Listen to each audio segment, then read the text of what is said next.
தேவனுடைய திட்டங்கள் நிறைவேற தடை எதுவென்றால் மனிதர்கள் ஜீவ ஒளிக்கு இருதயங்களை அடைத்து கொள்வதே அப்படின்னு சொல்லி கொடுத்துருக்காங்க. ஜீவ ஒளினா நம்ம எதை பார்க்குறோம்?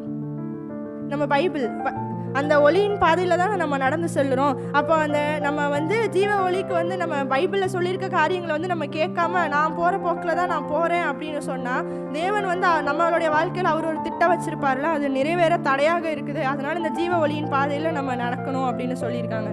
இப்போது நம்ம இதயத்தை திறந்து கொடுக்கணும்னு நம்ம பார்த்தோம். ஒரு ரூம் இமேஜின் பண்ணிக்கோங்க.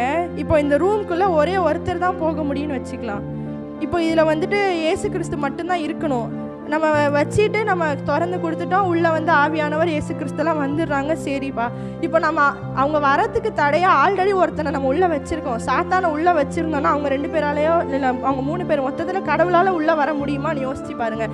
அப்போ இந்த சாத்தானை நம்ம வெளியே போட்டால் தான் இயேசு கிறிஸ்து உள்ளே வர முடியும். நம்ம சாத்தானை உள்ளே வச்சுக்கிட்டு இப்படி கதவையும் அடைச்சிட்டோம் அப்படின்னா உள்ளே கண்டிப்பாக வர மாட்டார். பரிசுத்த ஆவியானவரோட அபிஷேகத்தையும் நம்ம பெற்றுக்கொள்ள முடியாது.